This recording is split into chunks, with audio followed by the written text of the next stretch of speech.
오늘은 민수기 7장을 중심으로 족장들이 드린 예물이라는 제목으로 같이 은혜 받기 원합니다. 오늘 본문에 보면은 모세가 성막을 다 세운 그날에 족장들이 나와서 예물을 드립니다. 이것은 쉬운 말로 말하면은 이제 이사를 간 집에, 새로 집을 지은 집에 사람들이 선물을 갖고 축하하는 것처럼 하나님이 거하시는 성막이 완성이 됐습니다. 그래서 부족의 대표들이 선물을 갖고 와서 예물을 이렇게 드리는 그런 장면입니다. 근데 오늘 1절에 보시면은 모세가 장막 세우기를 필하고 그것에 기름을 발라 거룩히 구별하고 또 모든 기구와 당과 모든 기구에 기름을 발라 거룩히 구별한 날에 하면서 기름을 발라라는 말이 2번 나오고 거룩히 구별한 말이 2번이나 이렇게 나오고 있습니다. 그래서 아주 중요한 성막을 세웠는데 세우고 나서 정식으로 이제 이것이 하나님이 거하시는 집이 되기 위해서는 기름을 발라야 했던 것입니다. 여기에 중요한 포인트가 있는 것입니다. 천막은 다른 집과 똑같습니다. 재료만 조금 다르다 뿐이지 일반인들이 사는 천막. 근데 이 천막이 특별히 다른 천막과 어떻게 다를 수 있는가? 하나님께서 기름을 부어서 구별하셨어요. 거룩하게 구별하심으로 인해서 다른 천막과 구별이 된다면 이것은 오늘날 교회도 그렇고 성도들도 마찬가지입니다. 어떻게 하나님께서 우리를 구별하시는가? 항상 성경은 구별을 시키십니다. 하나님께서 기름을 부어서 구별을 시키는데 이 날이 장막을 세우는 날이라는데 장막 세운 날은 출애굽기 40장 17절에 보면은 출애굽한 이후에 1년쯤 지났을 때에 제2년 1월 1일 날 장막을 세웠다 그랬습니다. 그러니까 그 전에 1월 14일 날 나왔으니까 그건 1년 후에 장막을 세웁니다. 애굽을 나와서 시내산까지 가는데 약 2달 조금 더 걸린 것 같습니다. 근데 거기에 가서 바로 지은 게 아니지 않습니까? 40일간 모세가 한번 올라갔다가 내려와서 우상숭배하는 바람에 또다시 올라갔으니까 40일 하면 80일 또 올라갔잖아요. 그건 석 달을 올라간 거 빼면은 한 6개월 걸렸던 것 같아요. 성막 짓는데. 그죠? 한 6개월 걸려서 성막을 다 지었습니다. 근데 앞에 1장부터 6장까지 쭉 내용을 보면은 인구조사를 성막을 다 짓고 나서 며칠 지나고 나서 인구조사를 하는데 사실은 오늘 기록이 그것보다 앞서 와야 됩니다. 이 기록이 6월절까지 합쳐서 그 다음에 나오는 출애굽기 40장 바로 다음에 붙어야 됩니다. 왜냐하면 그날 일어난 일이기 때문에 그날부터 쭉 일어난 일이기 때문에 그런데 6월절을 못 지킨 사람들을 위한 한 달 후에 한 번 더 6월절을 지키는 여러 가지 일들이 있어 거기에 붙여가지고 아마 쓰는 분이 뒤에다가 이렇게 붙인 것 같습니다. 시간상으로는 앞에 1, 2, 3, 4장보다 앞에 있는 것입니다. 이것이 하나님께 성막을 다 지어서 세운 그날 기름을 바르고 예물을 드린 그런 내용입니다. 오늘 아까 말씀드린 대로 기름을 발라서 거룩히 구별되었다. 하나님께서는 기름을 발라서 사람을 따로 세우기도 하고 건물들을 또 물건들을 구별하시기도 했습니다. 사람들도 제사장, 선지자, 왕을 세울 때는 항상 기름을 부었습니다. 하나님께서 기름을 부어가지고 임명했습니다. 그러면은 하나님의 특별한 소유가 되는 것입니다. 기름을 부어. 여러분들도 뭔가 내 물건이라 할 때는 뭔가 표시를 하지 않습니까? 저는 책을 사면은 책에다가 첫 장에다 이름을 씁니다. 날짜하고 산 날짜 이름을 씁니다. 그러면은 딱 보면 이건 내가 언제 산 내 거다 하는 것이 알 수 있습니다. 가끔 보면요 다른 사람 책보다 내 이름이 써 있더라고. 이게 내 거 빼앗아 갖구나, 훔쳐 갖구나 알 수 있습니다. 이렇게 시루시 무슨 표시를 해서 자기 것이라는 아니면 도장을 탁 찍어 놓는다든지 그렇죠? 그렇죠. 하나님께서도 세상에 많은 것 중에서 내 것이다 할 때는 기름을 부어서 구별을 시켰습니다. 절대 다른 사람이 마음대로 못합니다. 그건 특별히 구별되는 것이죠. 손대지 말라 하나님께서. 사람도 그래서 기름을 부었습니다. 사람뿐만 아니고 하나님께서 이제 이스라엘 백성 안에 사시려고 이제 집을 지으셨는데 이것이 다른 건물과는 다르고 하나님을 섬기는 용도로만 사용된다 하는 뜻으로 기름을 다 바르라 했습니다. 그래서 모세가 골고루 다 바르고 마개도 바르고 증거계도 그렇고 그 안에 있는 도구들도 다 바르고 문에도 바르고 다 기름을 발랐던 것입니다. 이 기름을 발라서 성별하였다. 거룩하게 구별했습니다. 거룩하게 구별했다는 것은 이것은 이제 함부로 못 쓴다. 다른 것처럼. 하나님께 속한 것이 되기 때문에 하나님의 거룩한 목적을 위해서만 이것은 쓰임받아야 된다. 쓰임받아야 된다. 그래서 교회에서도 기름 붓는 신약의 형식은 안수하지 않습니까? 목사나 우리 안수 집사나 장로님들을 임명할 때는 안수합니다. 안수합니다. 그때 성령의 기름이 하나님께서 약속대로 부어주시기 때문에 그 안수를 합니다. 특별히 하나님을 섬기기 위해서 구별된 사람들이다. 이런 뜻으로 안수를 해서 성령의 기름 부어주시기를 저희가 믿고 그렇게 안수식을 거행하는 것처럼 오늘은 이 성막도 기름을 발라서 다 구별되게 했습니다. 하나도 빠짐없이 낱낱이 다 하나님께 쓰임받아서 이렇게 구별했습니다. 근데 이 기름을 발라서 거룩하게 성막을 하는 것의 중요성은 뭐냐면은, 지난번에도 말씀드렸습니다만은, 요한복음 1장 14절에 있는 대로 예수님께서 말씀이 육신이 되어 우리 가운데 거하심에 랑 똑같은 것입니다. 성막이 이스라엘 죄인들 가운데 거한 거죠. 그죠? 그 안에 거한 것처럼 예수님께서 영으로 계시다가 2000년 전에 인간의 육신의 몸을 입고 이 땅에 오셔서 우리 안에 거하심에 우리가 그의 영광을 보니 아버지의 독생자의 영광이요 은혜와 진리가 충만하더라. 성막이 완성됐을 때의 모습처럼 은혜와 영광과 진리가 충만했던 것처럼 예수님 오실 때 그랬다는 것은 이 성막이 장차 이 땅에 오실 예수님을 나타내는 것입니다. 근데 예수 그리스도라는 그 그리스도라는 뜻이 무엇이냐면은 기름 부음을 받다라는 희한한 뜻입니다. 그렇죠? 성막에 기름을 발랐던 것처럼 이 성막이 상징하는 예수님의 이름, 그 직분의 이름이 그리스도라고 하는데, 그리스도라는 뜻은 이상한 뜻이죠. 그죠? 기름 부음을 받다라는 그런 뜻입니다. 장차 오실 예수님이 기름 부음을 받아서 하나님께 특별히 임명을 받아서 특별한 하나님의 뜻을 이루기 위해서 인물을 띠고 이 땅에 오신 것처럼, 그렇죠? 성막을 통해서 미리 하나님께서 보여주었습니다. 장차 오실 분이 기름 부음 받은 자로 이 땅에 와서 죄인 가운데 육신의 몸을 장막처럼 죄인들 가운데 거하실 것을 이 성막을 통해서 보여주시기 위해서 오늘 특별히 1절에 강조해서 기름을 발라 거룩히 구별하였고 이렇게 말씀하시는 것입니다. 근데 예수님께서 이 땅에 이렇게 오셔서 올라가시고 나서는 이제 예수님이 이 땅에 거룩한 교회를 세웠습니다. 주의 영이 성령이 거하는 천에서 교회당을 세웠습니다. 그래서 오늘날은 이 기름을 발라서 거룩한 구별한 이것이 교회에 해당되기도 하고, 또 더 나아가서 고린도전서 16장, 고린도전서 6장 19절에는 너희 몸이 하나님께로 받은 바 너희 가운데 계신 성령의 전인 줄을 알지 못하느냐. 교회뿐만 아니고 우리 몸, 여러분 한 사람 한 사람이 성령의 기름 부음을 받아서 하나님의 전이 되었다. 구별되었다는 것입니다. 구별되었다는 것. 오늘날 신약 시대에서는. 오늘날 세상에 많은 조직이 있습니다. 그러면 교회도 조직인데 교회랑 세상 조직이 차이점이 뭐냐? 보겠습니까? 교회가 조직이 저잘되어 있습니까? 교회가 더 효과적으로 뭔가 돈을 씁니까? 더 효과적으로 움직입니까? 그렇지 않습니다. 세상에 더 효과적인 회사와 조직들이 얼마든지 있습니다. 더 잘 움직이는 조직들이 얼마든지 있습니다. 그러면 교회와 세상 일반 조직과 교회 조직의 차이점이 뭐냐 했을 때 딱 한 가지인 것입니다.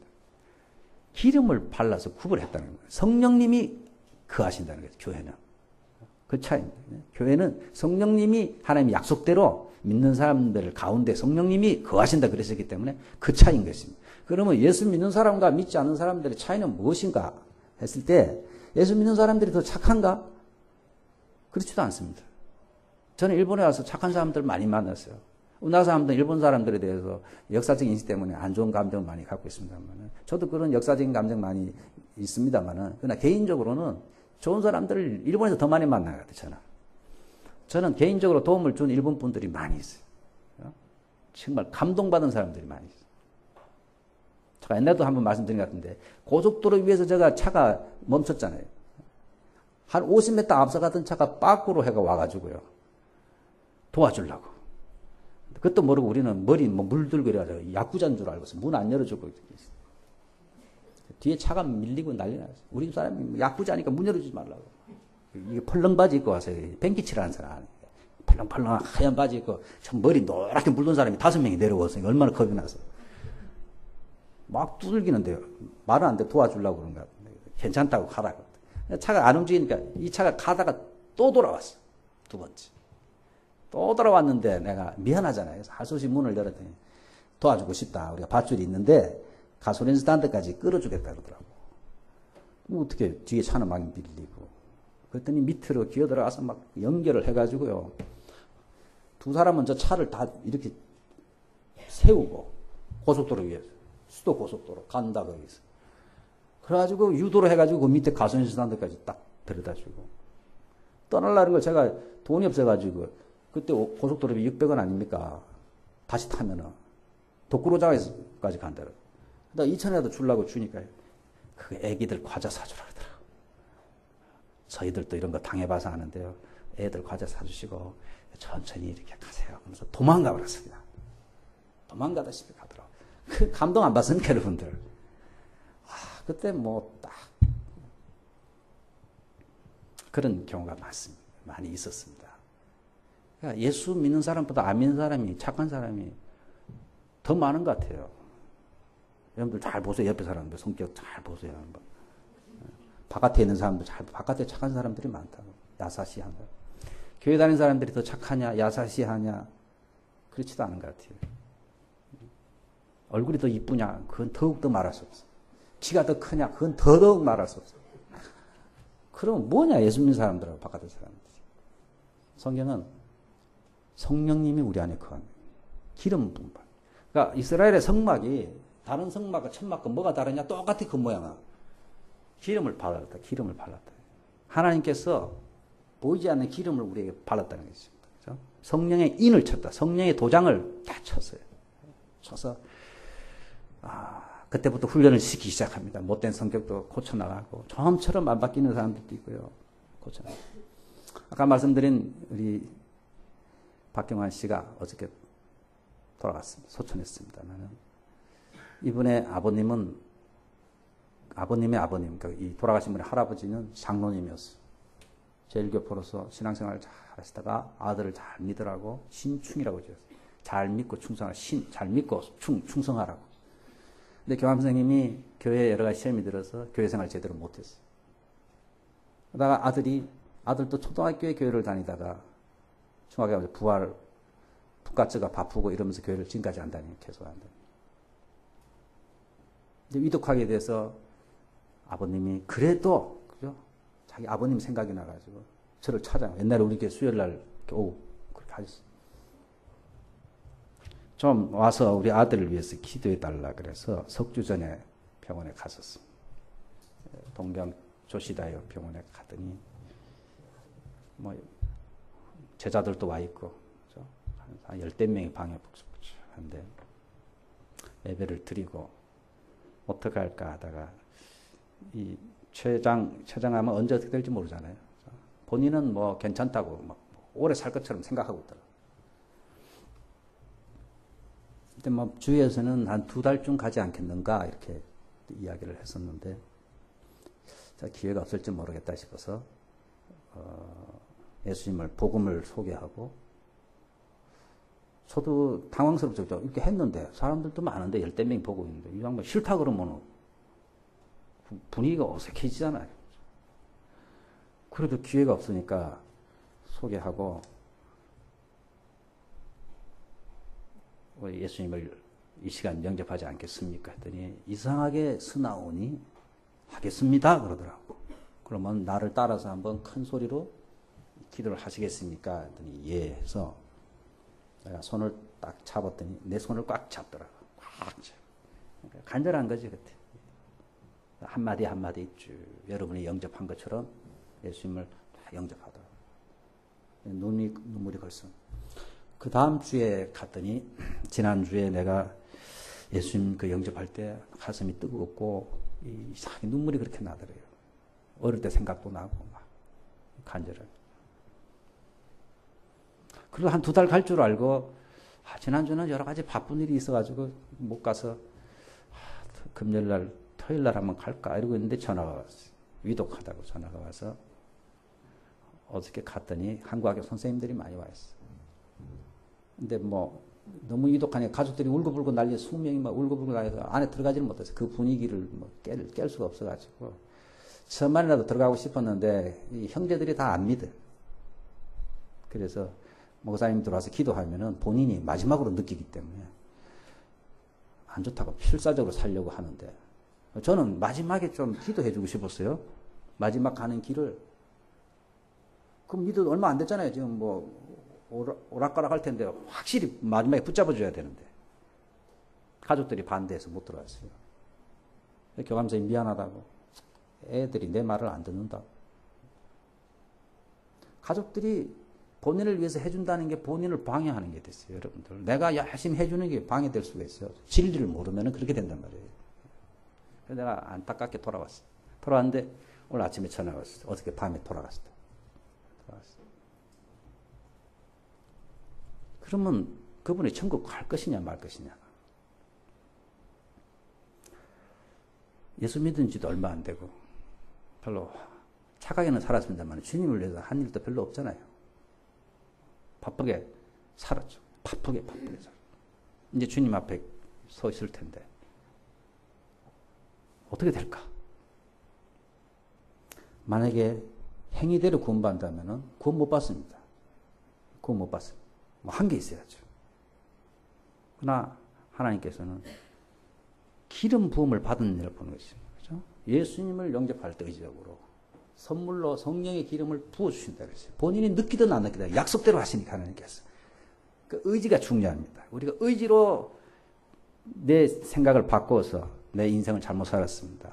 주님 말씀이 맞습니다 하고 영접하면 성령의 기름을 부어주신다. 성령님 그 안에 거하신다.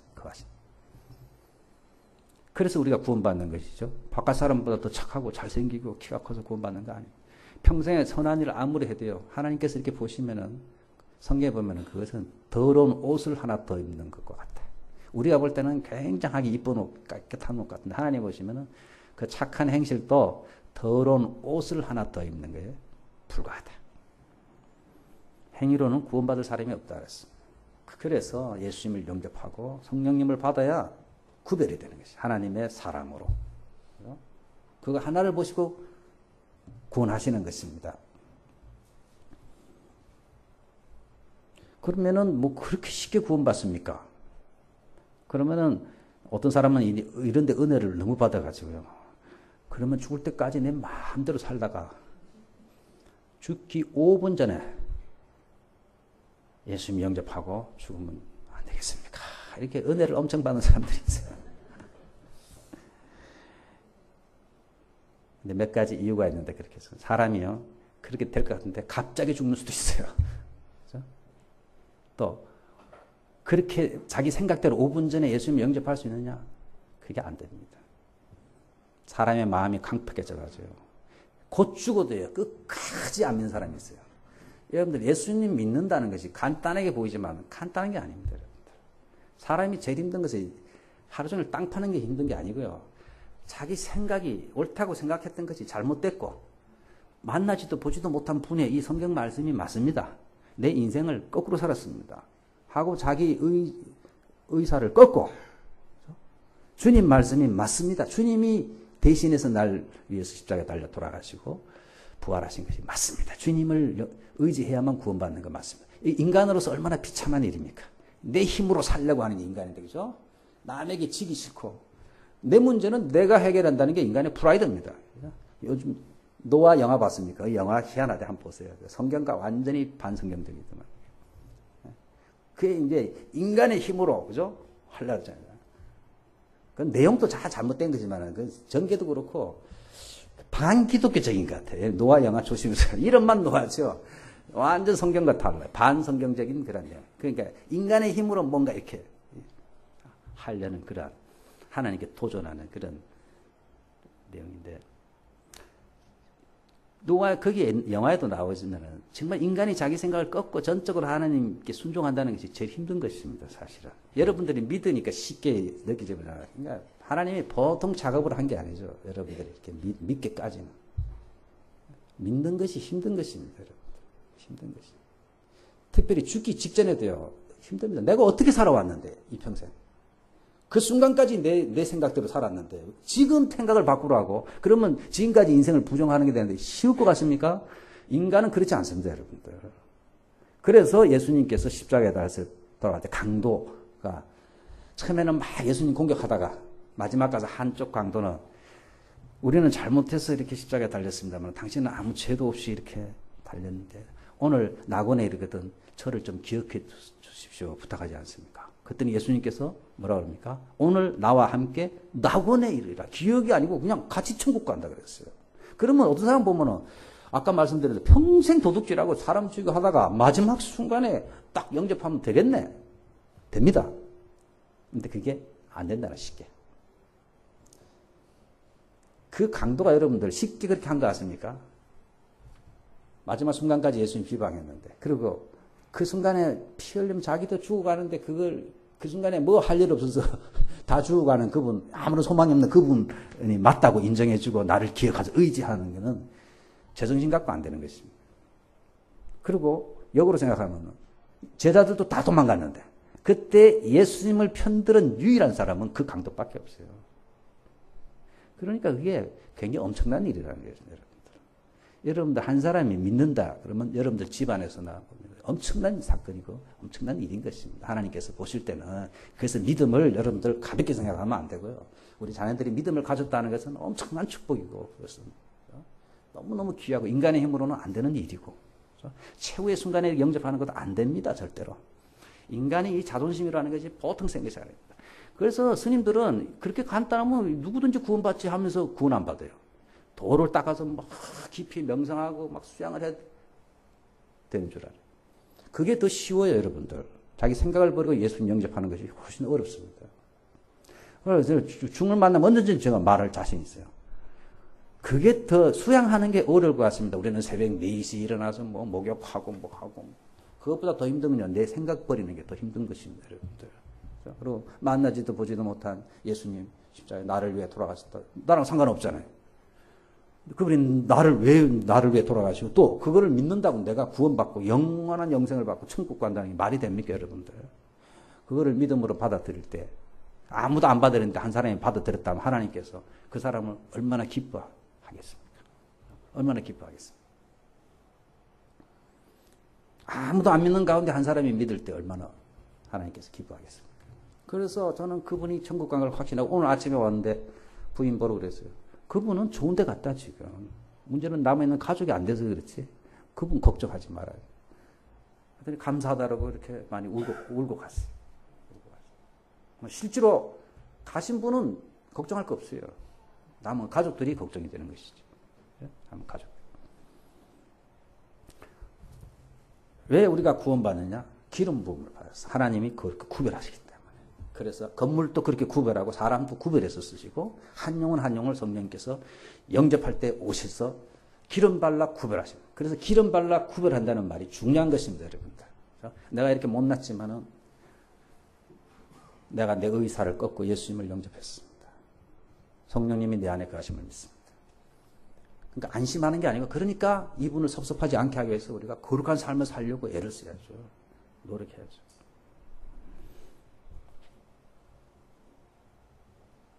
이날 족장들이 나와서 예물을 또 드렸다. 뭘 드렸냐 하면은 수레 6과 소 12를 드렸는데 수레는 두 족장이 한 수레씩 이렇게 해서 12족장이 6개를 마련하고 소는 족장마다 하나씩 준비해서 이렇게 바쳤어요. 그랬더니 이것을 하나님께서는 레위 지파에게 다 나누어 주라.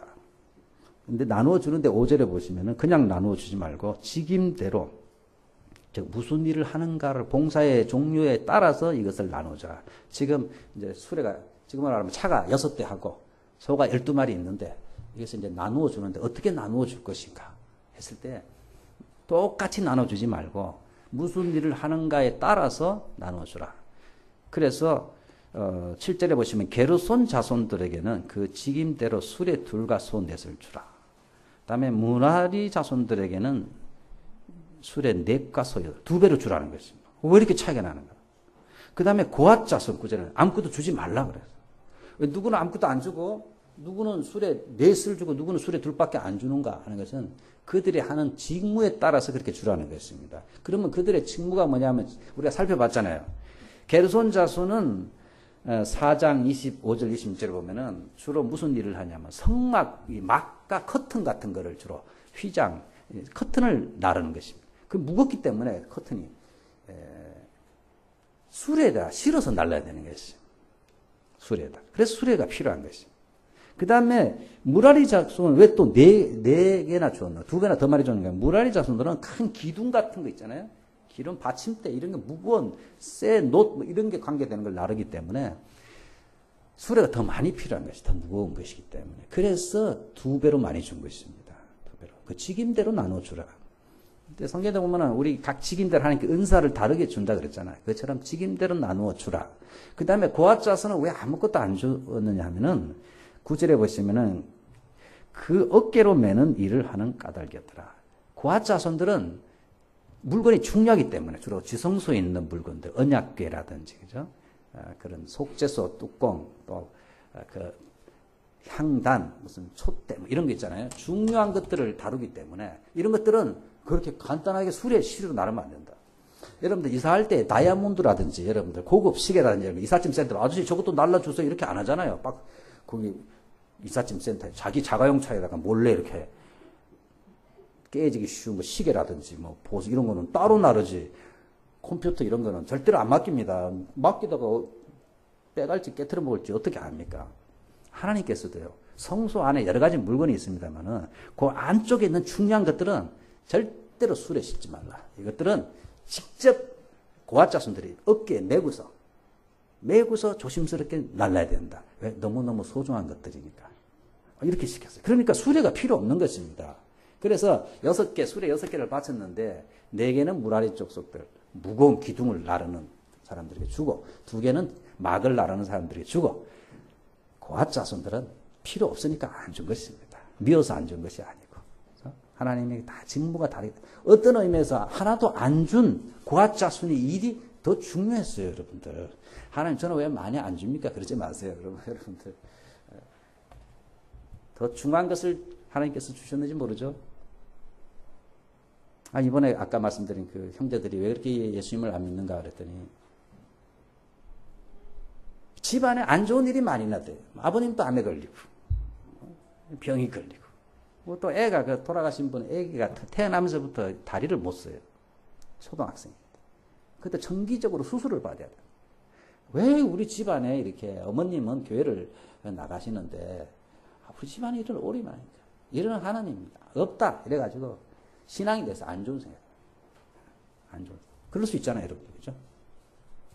뭐 어머님이 예수님을 어떻게 믿는지 잘 모르겠습니다만 아무튼 이제 잘 모르는 사람들이 볼 때는 교회는 일단 나가는데 왜 우리 집안에 안 좋은 일이 많이 생기냐 이거죠.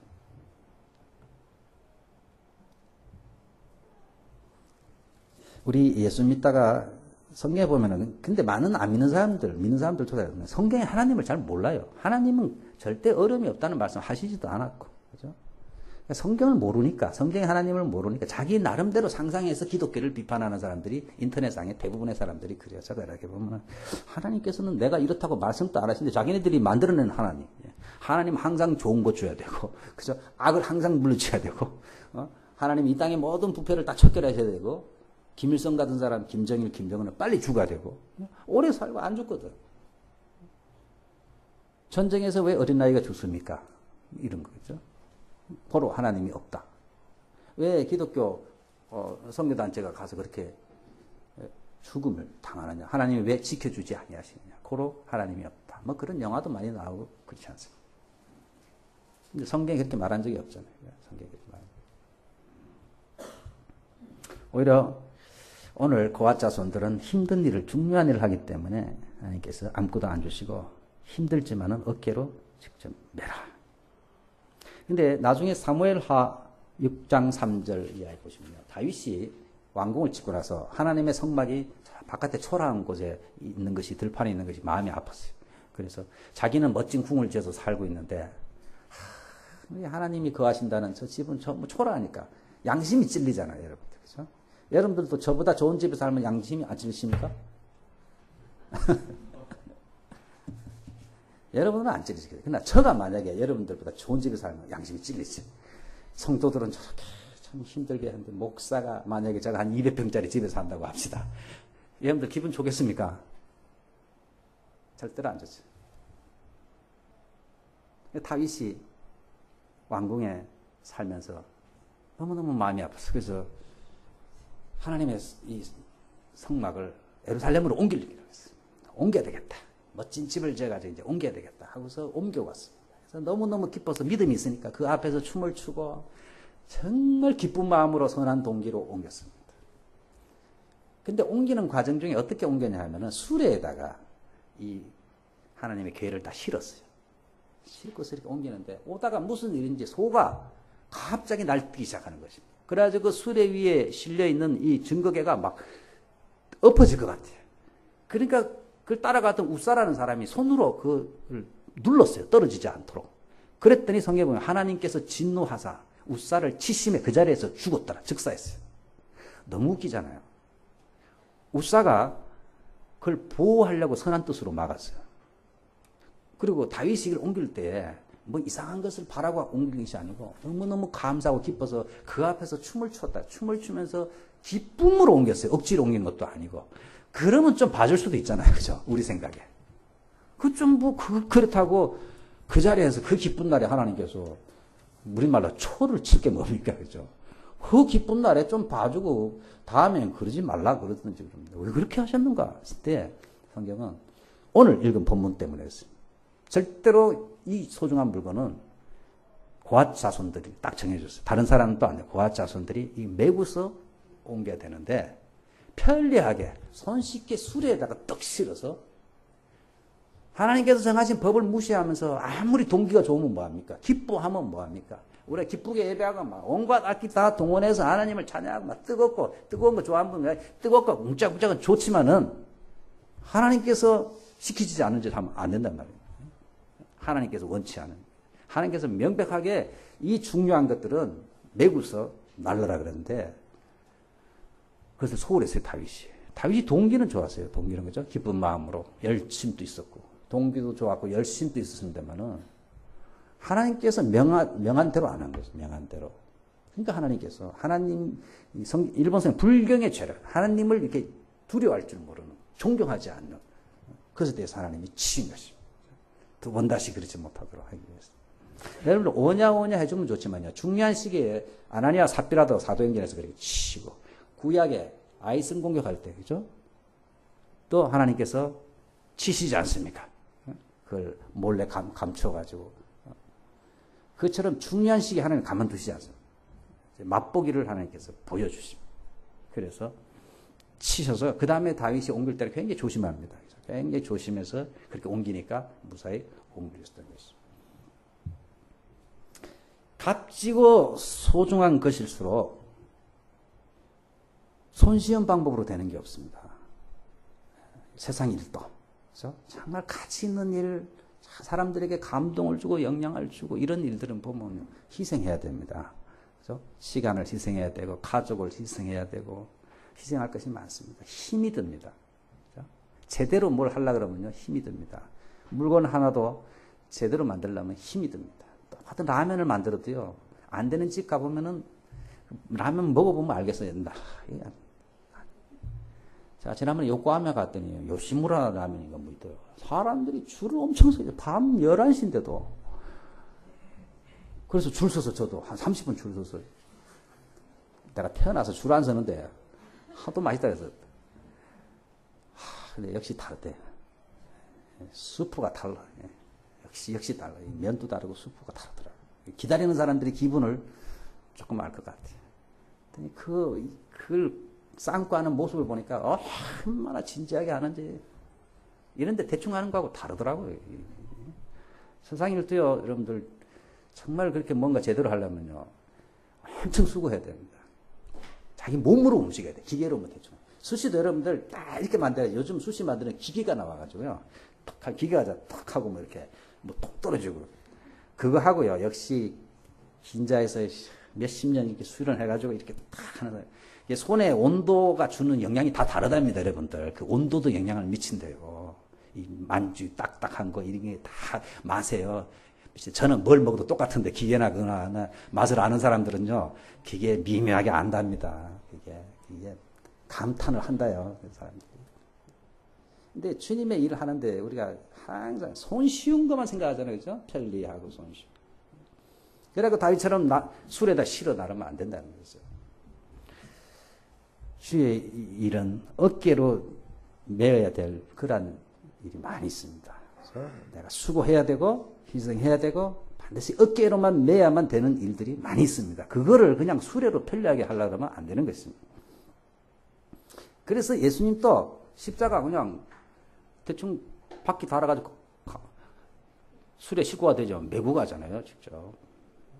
그 고난을 피하자. 더 쉬운 방법이 있는데 그 길만이 우리를 구원하시는 길이기 때문에 직접 메고 가시잖아요, 예수님이. 예수님이 십자가 지셨는데 우리가 못할 게 뭐 있습니까? 제가 옛날에 통일교 신자를 만나서 전도했더니 뭐라는 줄 아세요? 이 추운 겨울에 이렇게 뭐 팔고 하잖아요. 어떻게 일을 다 하십니까? 월급 받아도요, 다 바치고 그랬대요. 우리 교회는 월급, 누가 교회 다 바칩니까? 11조 제대로 못하는데. 다 주고 3만 원씩 받았단다든가, 뭐 하여튼 그런 사람도 있어요. 어떻게 이런 합니까? 했더니 그때 뭐 문선명이가 저기 미국에서 탈세 혐의로 붙잡혀가고 막 이럴 때 있었어요. 우리 문 교주님을 생각하면 제가 참지 못할 것이 없습니다. 이러더라고. 지금 추운 감옥 안에, 참 억울하게 감옥 안에 지금, 우리는 탈세에서 잡혀갔다는데 그 사람들은 억울하게 들어가 있대요. 지금 세월호 거기도 그래요. 유병헌 씨도 그 신자들 글 보니까요. 너무 억울하게 당한다고 이렇게 나옵니다. 문선명 우리 씨를 생각하면 우리는 이런 거 아무것도 아닙니다. 이러더라고. 그걸 보면서 우리 교회 청년들을 생각하면은 참 예수님이 십자가 지신 걸 생각하면 우리는 못할 게 없어야 되는데 예수님은 십자가 질 땐 지지만 나는 나다. 이래가지고 어떤 어려움도 안 당하려고 그러고, 그죠? 쉬운 거, 편한 거, 우리는 참 수레에만 싣고 가려고 그러고. 이 예물을 드리고 나서 10절부터는 이제 단을 앞에 번제단이죠. 번제단에 기름을 바르는 날이 왔습니다. 그날 이제 번제단에도 기름을 바르는 순서가 왔어요. 그때에 이 단의 봉헌을 위하여 봉헌 예물을 또 드립니다. 따로. 이것은 여러 가지 제사 예물들, 은금, 그릇과 소제, 또 속죄제, 속건제를 빼놓고는 모든 제사를 다 드립니다. 근데 재미난 것은 부족의 족장들이 한 사람씩 나온 12부족에 12명이 드리는데 한꺼번에 드려서는 안 되고 하루에 한 사람씩 드리라 그랬어요. 그러면 며칠 걸립니까? 12일이 걸리는 것입니다. 그러니까 정월 2년 정월 1일부터 하루에 한 사람씩 유다 지파 순서대로 유다 지파부터 순서대로 쭉 나와서 이 예물을 드리는 것입니다. 근데 예물 내용이 똑같아요, 다. 똑같은데 성경에 이 똑같은 기록을 88절까지 기록을 하고 있어요. 그래서 제가 다 안 읽었습니다. 이거 똑같은 내용이니까. 반복. 지루하지, 쓰는 사람도 지루하고, 말씀하시는 분도 지루하고, 읽는 우리도 지루하고. 근데 하나님께서 왜 이렇게 하셨을까? 한꺼번에 다 하라.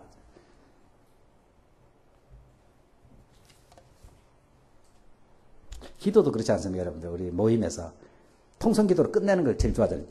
굵고 짧게. 그런 것도 필요하지만은 가능한 때는 한 명씩 돌아가면서 다 기도하는 게 필요해요. 전원이. 그 감동이 다릅니다. 은혜가 다릅니다. 한 명이 돌아가면서 시간이 걸리더라도 전원이 순서대로 다 하는 것도 목장에서 하면 교회에서는 너무 많고 목장에서는 해볼 만합니다. 돌아가면서 한 사람씩 다 이렇게 기도하고 마지막에 목자가 다 이렇게 기도해 주는 거. 한 명씩 나와서 하루 한 사람씩 예물을 다 드렸습니다. 이것은 모든 이스라엘 백성이 다 참여해야 되고 예물 내용도 다 똑같았어요. 자원하는 마음으로 다 드리고 또 하나님께서는 우리를 도매급으로 취급하시기를 기뻐하지 않으세요. 한 사람 한 사람 개인적으로 알기를 원하시고 개인적으로 경배하기를 원하시죠. 도매급으로 우리 집 사람이 다 알아서 하니까 개인이 하나님을 제대로 섬겨야 돼요. 우리 집 사람 잘 믿으니까 나는 그냥 따라만 다니려면 이래서는 안 되고 개개인이 다 하나님께서 개인적으로 알고 경배하시기를 원하시기 때문에 하루하루 따로따로 다 이렇게 시간이 걸리더라도 그렇죠?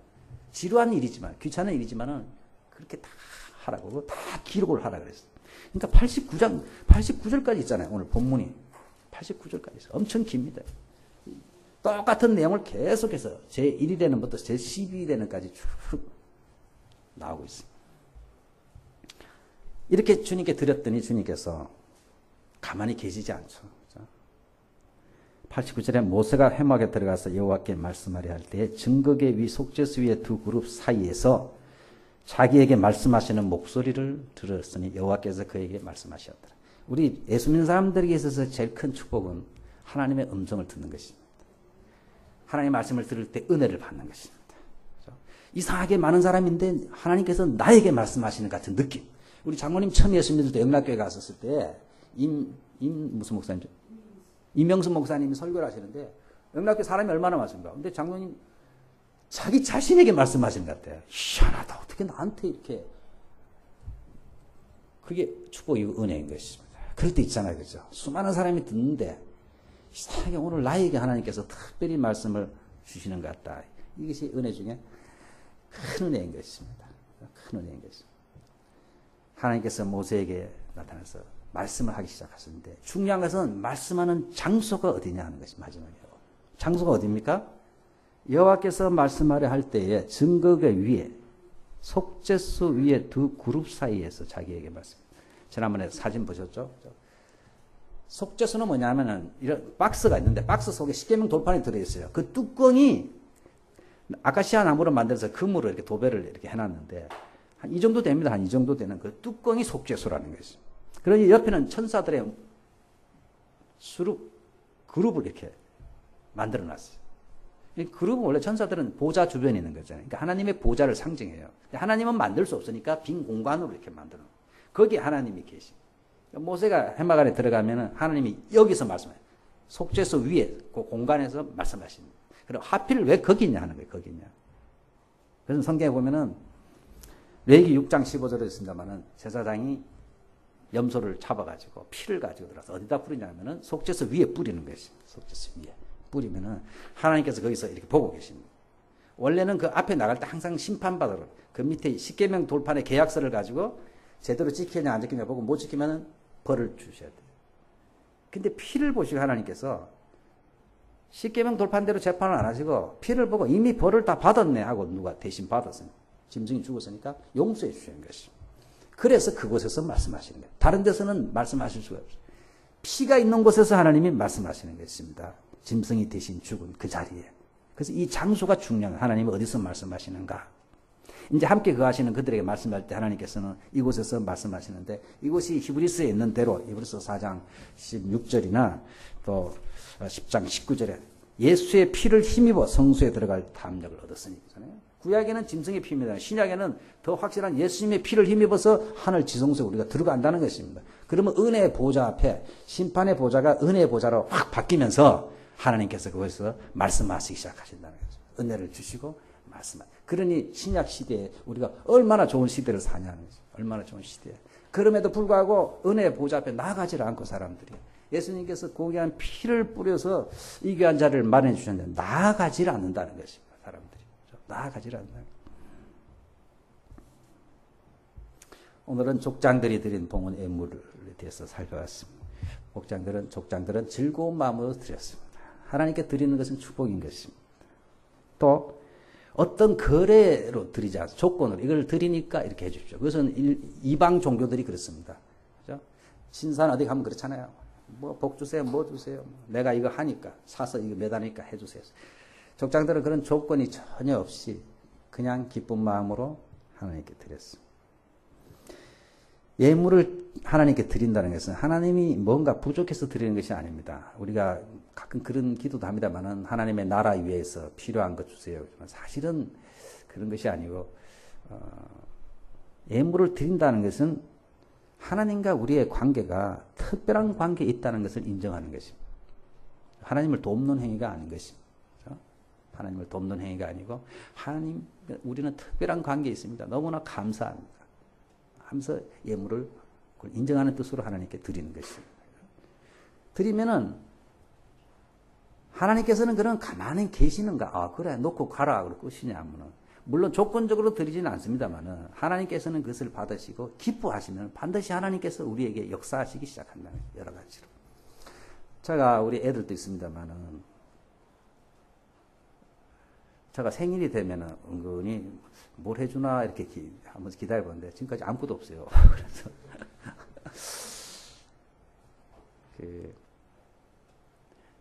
예를 들어서 우리 애들이 뭘 이렇게 해주면은 그래서 한 5,000원짜리 뭘 해줬다 그러면 제가 가만히 있겠습니까, 여러분들? 그죠? 부모도 절대로 가만히 있지 않습니다. 뭘 이렇게 해주면은 뭔가 그 이상으로 여러 형태로, 그죠? 본인이 눈치채든 못 채든 하지. 부모들 다 그렇잖아요, 그죠? 애가 돈 없는 거 아는데, 이야, 돈 없는데 한 2,000원짜리만 사와도, 그 용돈 아껴서 난 10,000원짜리 샀다면, 야, 이놈이 큰맘 먹고 지금 뭔가 이게 용돈을 몇 달 저라고 빌려서, 야, 이거 빵꾸나면 안 되니까 내가 어떻게든 채워줘야 돼. 가지고 도와주지. 그렇지 않습니까? 애들이 조건을 걸고 하는 건 아닙니다만, 부모는 그렇다는 것입니다. 하나님께서 우리가 하나님께 드릴 때에, 그죠? 드릴 때에, 하나님께서 자식들이 드리는 것은 감사합니다. 부모와의 자기의 특별한 관계를 인정하는 거 아닙니까? 그것이. 그처럼 우리가 하나님은 참 우리를 구원해 주셨고 우리 모든 것을 주신 하나님입니다. 정말 감사합니다. 특별한 관계를 인정할 때 하나님께서도 가만히 계시지 않는다는 것입니다. 그렇죠? 하나님께서 여러 방면으로 은혜를 베푸신다. 그래서 시간을 드리고 물질을 드리고 제가 여러 교회를 다니면서 보면요. 아무리 말 많은 사람이 신앙생활을 잘하는 것이 아니고 교회에서도요. 드리기를 즐겨하는 사람들을 통해서 역사하십니다. 하나님께서. 그 사람이 복을 받고 교회가 복을 받습니다. 여러분들 드리기를 기뻐하세요. 드리기에 인색한 사람은요. 하나님 복을 주시지 않아요. 영적으로도 물질적으로 그래요. 우리가 복을 원해서 하는 건 아니면은 하나님께서 하나님과의 특별한 관계를 인정하면서 감사할 때 하나님께서 여러 모양으로 하나님께서 넘치도록 채우시는 것을 믿습니다. 저희 교회는 제가 볼 때 제가 헌금 이야기나 이런 드리는 거 강조를 하지 않지 않습니까? 그러니까 그걸 너무 좋아하는 사람입니다. 그거는 그게 좋아할 일이 아닙니다. 우리 목사님 왜 저럴까? 가끔 어떤 분은 그래요. 목사님 그게 부족합니다 하고 지적해 주는 분이 있어요.